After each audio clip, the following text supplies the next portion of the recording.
Hello students, তোমরা যারা গৌরবঙ্গ ইউনিভার্সিটির আন্ডারে ফোর্থ সেমিস্টারে ছাত্রছাত্রী আছো এবং তোমাদের যাদের ফিলোজফি মেজর সাবজেক্টে সেকেন্ড সেমিস্টারে সাপ্লি অর্থাৎ ব্যাক ছিল 2023-24 সেশনে, আজকের ভিডিওটা তোমাদের জন্য খুবই ইম্পর্ট্যান্ট। আজকের ক্লাসে তোমাদের যেটা আলোচনার বিষয় সেটা হচ্ছে ইন্ডিয়ান যে ফিলোজফি তোমাদের পেপারটা আছে, এই পেপার থেকে তোমাদের মোস্ট ইম্পর্ট্যান্ট প্রশ্নগুলো আমি তোমাদেরকে দেখাবো। তো তোমরা যারা ব্যাক স্টুডেন্ট আছো অর্থাৎ ফোর্থ সেমিস্টারে পড়ছো এবং তোমাদের সেকেন্ড সেমিস্টারে তোমরা পরীক্ষা দিবে, দেখো তোমাদের এখানে এটা একটা ধরো প্রথম যে বিভাগ কয়ে আমি তোমাদের মান 15 মার্কের প্রশ্নগুলো আমি রেখেছি। প্রথমে তোমরা দেখবে প্রথম 1 নম্বর প্রশ্ন, সাংখ্য দর্শনের কারণ তত্ত্ব বা সৎ কার্যবাদ ব্যাখ্যা করো।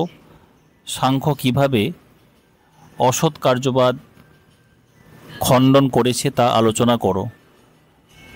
এই প্রশ্নটা 2020 এবং 23 সালে এসেছিল। মোস্ট ইম্পর্ট্যান্ট প্রশ্ন, অর্থাৎ যে প্রশ্নগুলো আমি তোমাদেরকে দেখাচ্ছি প্রত্যেকটা প্রশ্নই কিন্তু ইম্পর্ট্যান্ট। তারপর 2 নম্বর, সাংখ্যমতে পুরুষের অস্তিত্ব প্রমাণ করো। পুরুষ এক না অনেক আলোচনা করো। তারপরে 3 নম্বর প্রশ্ন, সাংখ্য কিভাবে প্রকৃতির মায়া তত্ত্বকে সম্পর্কিত করে। তুমি কি সাংখ্যের যুক্তিগুলির সাথে একমত? এই প্রশ্নটা ইম্পর্ট্যান্ট। 4 নম্বর প্রশ্ন, শঙ্করাচার্যের ব্রহ্মতত্ত্ব সম্পর্কে মত ব্যাখ্যা করো ও পর্যালোচনা করো। এবার 5 নম্বর প্রশ্ন, যোগ দর্শন অনুসারে চিত্তভূমি বলতে কি বোঝায়, এর বিভিন্ন রূপ আলোচনা করো। মোস্ট ইম্পর্ট্যান্ট প্রশ্ন। তারপরে 6 নম্বর, যোগ দর্শনে চিত্তবৃত্তি ধারণা ব্যাখ্যা করো। যোগ দর্শনে বর্ণিত অষ্টাঙ্গ যোগ ব্যাখ্যা করো।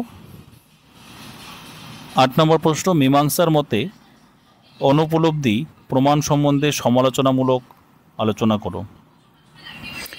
এরপরে তোমাদের বিভাগ খ থেকে আমি মান 8 অর্থাৎ 8 নম্বর প্রশ্ন নিয়ে আলোচনা করব। এখানে তোমাদের রামানুজের দর্শনকে কেন বিশিষ্টতা দ্বৈত বলা হয় ব্যাখ্যা করো।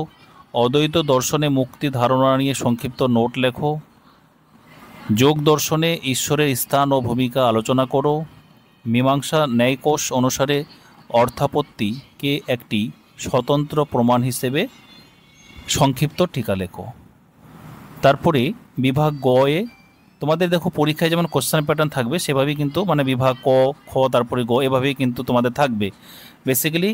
আর সেখানে তোমাদের 40 মার্কের পরীক্ষা হবে, আর 40 মার্কের মধ্যে তোমাদের 15 মার্কের প্রশ্ন এবং 8 মার্কের প্রশ্ন। এটা তোমাদের কিন্তু সিবিএসসির আন্ডারে 2023-24 সেশনে কিন্তু ছিল, কিন্তু এখনকার কোশ্চেন প্যাটার্ন বোধহয় একটু আলাদা আছে। তোমরা দেখবে যেগুলো আমি 15 মার্কে বললাম সেটা তোমরা 10 নম্বরের জন্য প্র্যাকটিস করবে, আর যেগুলো 8 মানের দেখাচ্ছি সেগুলো তোমরা 5 মার্কের অনুযায়ী তোমরা প্র্যাকটিস করবে। কিন্তু প্রশ্নগুলো কিন্তু মোস্ট ইম্পর্ট্যান্ট আছে, অর্থাৎ এই প্রশ্নগুলো তোমরা ভালো করে দেখে গেলে আশা করি তোমরা অনেকটাই উপকৃত হবে। এরপর দেখো, অর্থাপত্তি কি একটি উদাহরণ দাও। মায়া কি শঙ্কর অনুসারে ব্যাখ্যা করো। যেগুলো বড় প্রশ্নগুলো বললাম, এই যে 5 নম্বর প্রশ্ন বা 8 মার্কের প্রশ্নগুলো দেখাচ্ছি তোমরা সেখান থেকে ভালো করে বড়গুলো পড়লে তোমরা ছোটোগুলো কিন্তু সলভ করতে পারবে। সাংখ্যমতে প্রকৃতি সংজ্ঞায়িত করো। সাংখ্যমতে দুঃখ বলতে কি বোঝায়। সাংখ্যমতে সত্যগুণ কি। যোগ দর্শনের প্রেক্ষিতে চিত্ত বলতে কি বোঝায়। যোগ দর্শনে ভাবনা বলতে কি বোঝায়। পরত প্রমাণ্যর সংজ্ঞা দাও। তারপরে প্রশ্ন, অনুপলব্ধি বলতে কি বোঝায়। সগুণ ব্রহ্ম কি। অধাস কি। সমাধি কি। জীব রামানুজ অনুসারে সংজ্ঞায়িত করো। তাহলে এখানে আরও মোস্ট ইম্পর্ট্যান্ট যে প্রশ্নগুলো আমি রেখেছি এগুলো একটু তোমরা চোখ বুলিয়ে নাও। শঙ্করাচার্যের ব্রহ্মতত্ত্ব, এটা বড় প্রশ্নের মধ্যে ছিল। রামানুজের বিশিষ্ট দ্বৈত সবথেকে মোস্ট ইম্পর্ট্যান্ট, তোমরা একটু ফোকাস দিবে এই প্রশ্নগুলোকে। অর্থাপত্তি, মায়া, সাংখ্য দর্শনের হচ্ছে গিয়ে পুরুষ, দুঃখ, প্রকৃতি, সৎ কার্যবাদ। যোগ দর্শনের মধ্যে প্রশ্ন চিত্ত চিত্তভূমি, চিত্তবৃত্তি, অষ্টাঙ্গ যোগ, এগুলোকে ভালো করে কিন্তু তোমরা জোর দেবে, ঠিক আছে? তো তোমাদের এই ছিল মেজর সেকেন্ড সেমিস্টার ফিলোজফির তোমাদের সাজেশন। আর তোমাদের যদি কারো কোনো প্রশ্ন থাকে তোমরা অবশ্যই আমাকে কমেন্ট বক্সে তোমরা জানাতে পারো, ঠিক আছে? তো তোমরা ভালো করে দেখো আর প্র্যাকটিস করো, আর তোমাদের পরীক্ষা যেন অবশ্যই তোমাদের ভালো হয়। Thanks for watching.